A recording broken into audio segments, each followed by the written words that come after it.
যুদ্ধ দীর্ঘ হলে ইসরায়েল যুক্তরাষ্ট্র যৌথভাবেও ইরানের বিপুল মিসাইল প্রতিহত করতে পারবে না বলে আশঙ্কা বাড়ছে।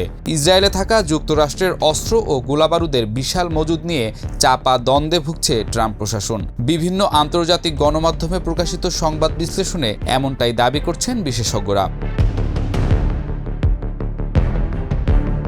ইসরায়েলে অবস্থিত WRSAI হল মার্কিন যুক্তরাষ্ট্রের অন্যতম বৃহত্তম সামরিক গুদাম, যা 1980-এর দশকে প্রতিষ্ঠিত হয়েছিল।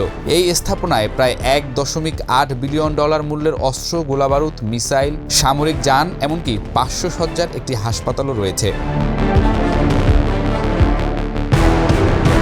2022 সালে ইউক্রেনে রাশিয়ার আক্রমণের পর এই গুদাম থেকে 3,155 মিমি আর্টিলারি শেল স্থানান্তর করা হয়, যা পেন্টাগন পুনরায় পূরণের প্রতিশ্রুতি দিয়েছে। চলমান যুদ্ধের সময় ইসরায়েল এই মজুদ থেকে অস্ত্র সংগ্রহের অনুরোধ করলে তা এখনও যুক্তরাষ্ট্রের বিবেচনাধীন রয়েছে। ইসরায়েলের প্রতিরক্ষা শিল্প 2023 সালে $13 বিলিয়ন মূল্যের অস্ত্র রপ্তানি করেছে, যা দেশটির অভ্যন্তরীণ চাহিদার চেয়ে বেশি উৎপাদন ক্ষমতা নির্দেশ করে। ইসরায়েলি কোম্পানিগুলি প্রতি বছর হাজার হাজার গাইডেড বোমা, মিসাইল এবং গোলাবারুদ উৎপাদন করে, যা দীর্ঘমেয়াদী যুদ্ধের জন্য পর্যাপ্ত। ইসরায়েলের পারমাণবিক অস্ত্রের পরিমাণ গোপন থাকলেও বিভিন্ন অনুমান অনুযায়ী তাদের 80 থেকে 90টি যুদ্ধাস্ত্র রয়েছে, যার মধ্যে থার্মোনিউক্লিয়ার অস্ত্র অন্তর্ভুক্ত। 2010 সালের জেন্স ডিফেন্স উইকলির মতে এই অস্ত্রগুলির বেশিরভাগই বিচ্ছিন্ন অবস্থায় সংরক্ষিত থাকলেও কয়েকদিনের মধ্যে সক্রিয় করা সম্ভব।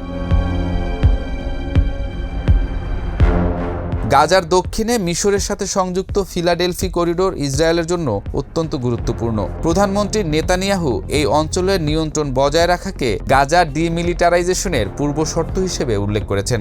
যদি এই সীমান্ত বন্ধ হয়ে যায়, অস্ত্র পাচার বৃদ্ধি পেতে পারে এবং হামাসের সামরিক শক্তি পুনর্গঠিত হতে পারে, যা নেতানিয়াহুর নিরাপত্তা নীতির ব্যর্থতা হিসেবে চিহ্নিত হবে। ইরানের লাগাতার ক্ষেপণাস্ত্র ও ড্রোন হামলা ঠেকাতে ইসরায়েল তার আকাশ প্রতিরক্ষা ব্যবস্থার মজুদ দ্রুত খরচ করছে। ওয়াল স্ট্রিট জার্নাল ও অন্যান্য মার্কিন সূত্র জানিয়েছে, ইসরায়েলের এই ইন্টারসেপ্টর মজুদ শেষের পথে এবং যুক্তরাষ্ট্রকেও নতুন করে সরবরাহের জন্য চাপের মুখে পড়তে হচ্ছে। সূত্রমতে ইরানের হামলার এই হার অব্যাহত থাকলে ইসরায়েলের স্টক মাত্র 10 থেকে 12 দিনের মধ্যে ফুরিয়ে যেতে পারে, আর এই মুহূর্তে যুক্তরাষ্ট্র থেকেও নতুন সরবরাহ সম্ভব নয়। বিশ্লেষকরা বলছেন, ইরান হয়তো সামরিক সাফল্যের চেয়ে স্ট্র্যাটেজিক ক্লান্তির উপর বাজি ধরছে।